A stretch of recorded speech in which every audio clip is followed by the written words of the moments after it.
So I'm here with Mithat Bey, and he's very kindly come and agreed to talk to us about the history of the island, talk to us about the monuments, and give us a very quick rundown of what's actually worth doing here when you come and visit in the spring months. Mithat Bey, thank you so much for making time to talk to us. You're welcome. It's my pleasure. Just to go back to our previous conversation, you've been living on this island for how long now? Since 2005. Since 1972, I have been living in Istanbul. But since 2005, I have been living in the island. When our guests come to Istanbul in April, what should they see on this island? To me, is actually the best thing to discover the island, walking. So there are nice wooden houses, date back to Ottoman time. So when we talk about Ottoman time, 18th, 19th centuries, wooden houses, I recommend to walk along the Çankaya Street and Nizam Street, and from there, or they can now, we used to have horse carriages. Carriages drawn by horses, which were called phaeton. Right, so what happened to the horses? Actually now they are really very smelly and give very bad smell to the island, and they would not look after the horses. Oh. So this is why the islanders complained, so they changed to the electrical now minibuses, vans, so, and taxis as well. So I recommend them to walk. If not, they can take a van to a square which is called Luna Park. So, and from there they can walk up to Ayayorgi. Takes about half an hour to walk. It's a steep Very journey. steep, yeah. So when our guests arrive by ferry from the other islands or from the city center, they should walk up the hill. It's about 900 meters towards Ayayorgi. You said it's, what's the English name of this monastery? Yeah, St. John. St. John's Monastery. Yeah, and it's called Ayayorgi. Yeah, George, in Greek language, yeah, Right. St. George, yeah. And does that predate the Ottoman Empire? It was before the Ottomans that was here? Actually, we don't have exact knowledge about it. It's said that date back to the 6th, 7th century. Wow. But the oldest record in hand, about 11th century, 9092, I think. Aside from the monastery then, where else can people visit? If they have only one afternoon to visit the Büyükada, aside from the monastery, where should they go?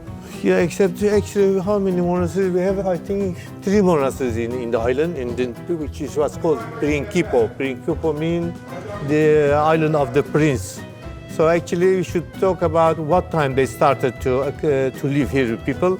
It is said that it is in about 500, after 560s, Justin II, not the first one, not the builder of Hagia Sophia, but Justin II built a monastery and a church and a palace here. So, and they start to exile the people, actually the member of the families. So when they, of course, they compete each other, they rob each other. Even the mother, blind her son and sent to the monastery as a place for exile. This is why it's called Prince's Island.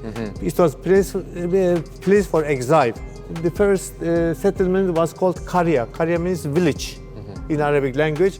And also there was a prisoner, of course, and they were blind, the eyes, because the blind prince cannot come back to power. Okay. So when they exile a prince, they would blind him. That's crazy. I thought it was the Prince's Islands because it was a holiday destination. No. But actually the princes were blinded and sent here on That's exile. right, no accommodation, they leave them and they will die there. So it was a place for exile, yeah.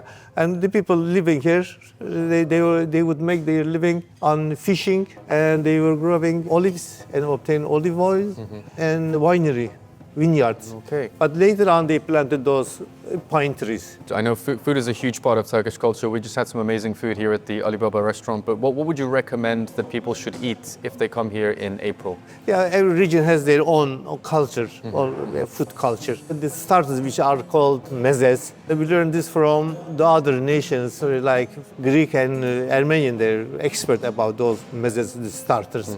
So the other, actually, if you come to the island, only what their choices, fish or meat or the starters. Grilled fish. Yeah, for if they drink alcohol. Alcohol is called raki. With raki, it matches, so cheese, yellow melon, so especially. There's a book here. You've brought a book for us. I'm curious, could you talk me through this? Actually, one of the best books. So this is, I think, published in 1988 by, just passed away, he was Armenian. If you want to see some pictures, this is why I brought it. Oh, wow. According to alphabetical order. And you can see the old phaetons that that's right. People used to travel on horses, but they're not allowed anymore. That's right. Atatürk visited here, Shah of Iran. Iran came. Oh, this is the map. I was just going to ask you, do we have a bird's eye view of the island? Sure.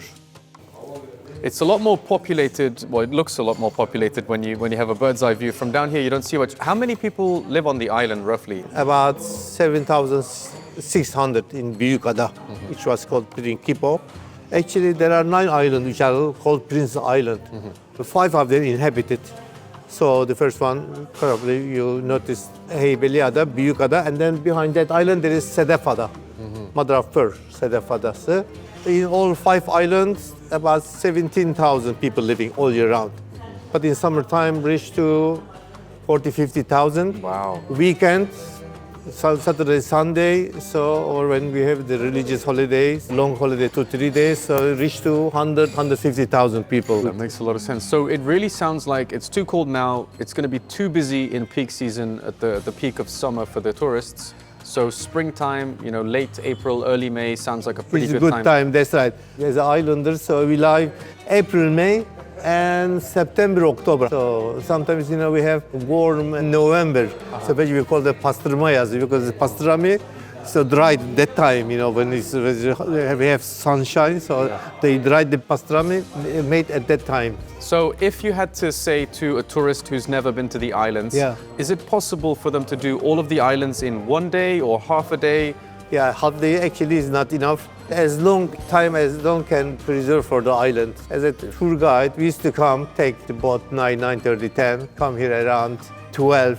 So if they want to enjoy, they should come as early as possible, take the first boat and go a bit late. Don't follow the tourist or travel company's program. That makes a lot of sense. Yeah. So push comes to shove, on a really tight schedule, in one day they could visit 2 of the islands and really get the gist of what's going on here. Oh yeah, if they go, if the second is actually they can get off at the 3rd island, Halki. Yes. This is called Halki in Byzantine time. Also there is a nice library, a monastery, Abdil, if they can visit.